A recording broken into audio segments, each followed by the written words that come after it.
Good morning, all of you. Good morning. Sit down. Thank you, ma'am. How are you? Fine. चलो, आज कौन सा day है? Saturday. चलो आज सैटरडे को कुछ स्पेशल बनाते हैं, ठीक है? आपको आज मुझसे क्या सुनना है? Story. ये स्टोरी। चलो, मैं आपको एक परोपकारी जीव की एक कहानी, एक स्टोरी सुनाती हूँ, ठीक है? Yes, ma'am. तो एक छोटी सी मधुमक्खी थी। वह अपने छत्ते के पास उड़ती रहती थी और उड़ते उड़ते खेलते खेलते उसको एक अचानक से मिल गया केंचुआ। अब उन दोनों की क्या हो गई आपस में? दोस्ती। दोनों खेलने लगे और फिर जब शाम को मधुमक्खी अपने घर गई तो उसकी माँ ने उससे कहा कि अब तुम बड़ी हो गई हो, अब तुमको अपने घर का काम भी करना पड़ेगा, आपको अब शहद बनाने का काम भी करना पड़ेगा।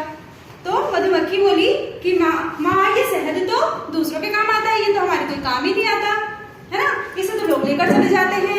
तो माँ ने कहा कि हमें ऐसा काम करना चाहिए जो लोगों के काम आए, परोपकार का काम करना चाहिए। तो मधुमक्खी अब तैयार हो गई है ना। अब उसने काम करना चालू कर दिया तो वो खेलने भी नहीं जा पाती थी और केंचुए से मिल भी नहीं पाती थी।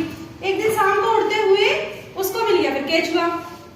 फिर केंचुए ने कहा कि तुम तो मुझे दिखती ही नहीं हो, मुझसे मिलने आती ही नहीं हो। तो मधुमक्खी ने कहा कि अब मैं परोपकार वाला काम करने लगी हूँ, मुझे टाइम ही नहीं मिलता है।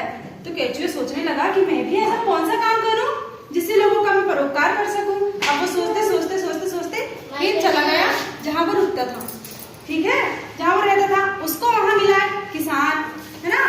अब केंचुए को परेशान देखकर किसान ने उससे पूछ लिया कि केंचुए भाई आप परेशान क्यों हो? तो केंचुए ने कहा कि मैं ऐसा कौन सा काम करूं किसान भाई, आप मुझे बताइए कि मैं जिससे लोगों का परोपकार हो सके, ठीक है। तो किसान ने कहा कि तुम तो परोपकार का ही काम करते हो, है ना। तुम जिस खेत में रहते हो, है ना, तुम मिट्टी खाने के लिए धरती में छेद करते हो, इससे पौधों की जड़ों को हवा मिलती है और जो मिट्टी तुम पेट से बाहर निकालते हो वह पौधों के लिए खाद का काम करती है। इससे बड़ा उपकार भले और क्या होगा, है ना। तो जिसको सुनकर केंचुआ खुश हो गया और मधुमक्खी और केंचुए की मित्रता और भी पक्की हो गई। अब समय समय पर मिलते भी और खेलते भी।